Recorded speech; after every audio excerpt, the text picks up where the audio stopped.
You, the viewer, stop and picture this. It's 2 a.m. You're completely exhausted, burning the midnight oil, staring down a massive, high-stakes brief that is due tomorrow. Out of sheer desperation, you type a prompt into your AI tool, and boom, suddenly, there it is, the absolute perfect, flawlessly written legal precedent. I mean, it hits your argument exactly. It's the ultimate silver bullet that's going to win your case. But what if I told you that very paragraph, that literal perfect citation, could completely destroy your entire legal career?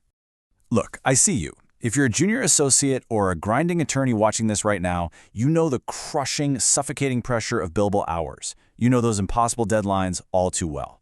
So, the temptation to use generative AI as a quick research shortcut, it's deadly. Why? Because it feels like a lifeline when you're literally drowning in case law. But here is the terrifying reality we have to confront today. What if your AI-generated legal precedent is flawless, perfectly cited, and entirely fake? Now, we completely understand the struggle, and trust me, you are not alone in falling for this trap. Just look at the now infamous Mata versus Avianca case. Lawyers actually submitted a brief packed with cases generated by ChatGPT. The catch? The cases involved totally fictitious airlines and completely fabricated quotes. When opposing counsel, and worse, the judge, went looking for these cases, they just didn't exist. The lawyers got slapped with a $5,000 fine and faced international humiliation. As the U.S. federal court bluntly put it, attorneys cannot delegate the verification role to AI. Ouch. Welcome to a special explainer report from the Human Error News Network.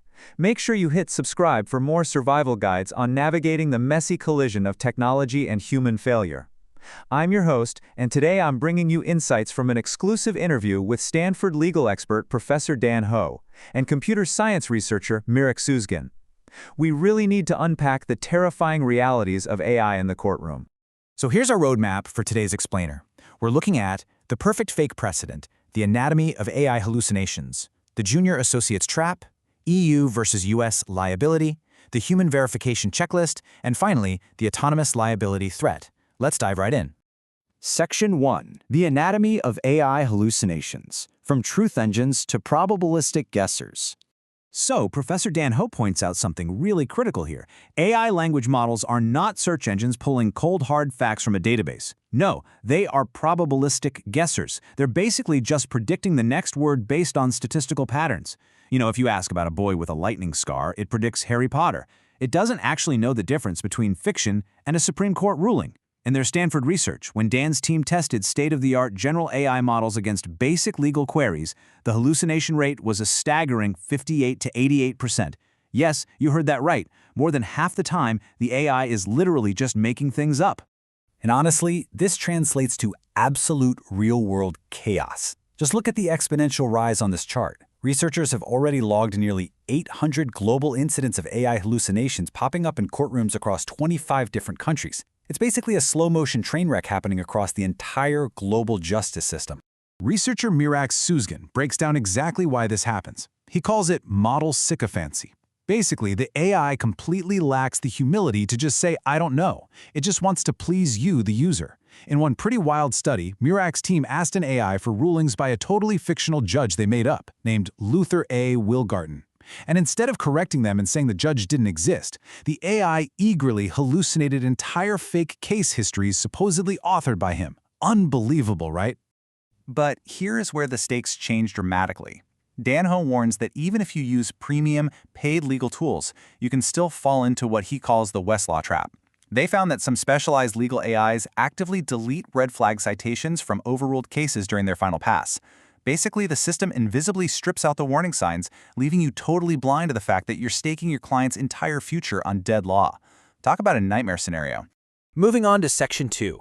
EU versus US liability, a global collision in AI law.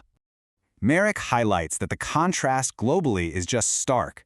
In the US, the framework is heavily based on negligence, specifically your duty of care as a professional. If you fail to verify your AI output, you violate Rule 11 and boom, you get sanctioned. But the European Union, they are moving towards strict liability for high-risk AI. This is a risk-based, no-fault system.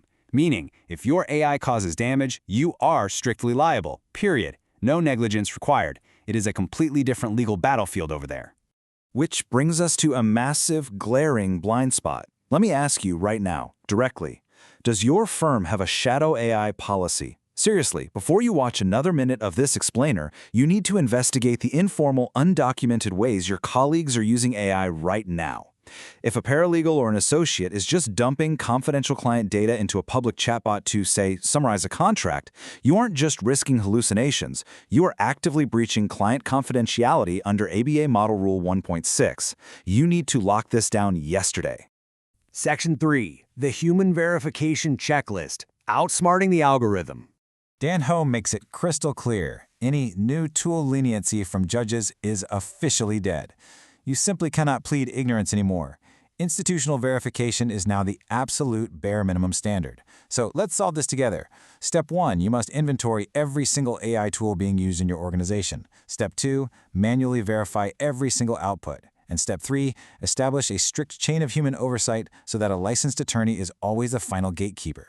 Mira really emphasized this next part, and I want every associate watching to literally screenshot this slide right now. 1. Read the full primary source text. Do not just rely on the AI's summary. 2. Confirm the case actually exists in a verified database like Westlaw or Lexis. 3. Double-check jurisdictional accuracy. 4. Review for that sycophantic bias we talked about earlier. Ask yourself, is the AI just telling me what I want to hear?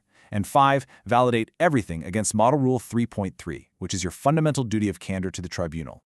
Okay, Section 4, the autonomous liability threat, the unsolved regulatory puzzle. We talked a lot about human error so far, but what happens when the human is entirely out of the loop? Dan Ho points out that we are entering the regulatory nightmare of the black box. As these self-learning models become infinitely more complex, they can actually take actions that are completely unforeseeable by their original programmers. Legal scholars are fiercely debating this exact quote right now.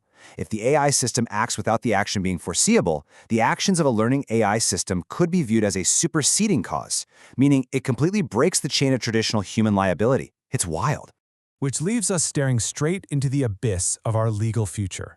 When a fully autonomous AI system makes a completely unforeseeable, hallucinated mistake that financially destroys a client, who exactly will the courts blame? The unthinking machine? Or you? Think about that for a second. This has been a special report from the Human Error News Network.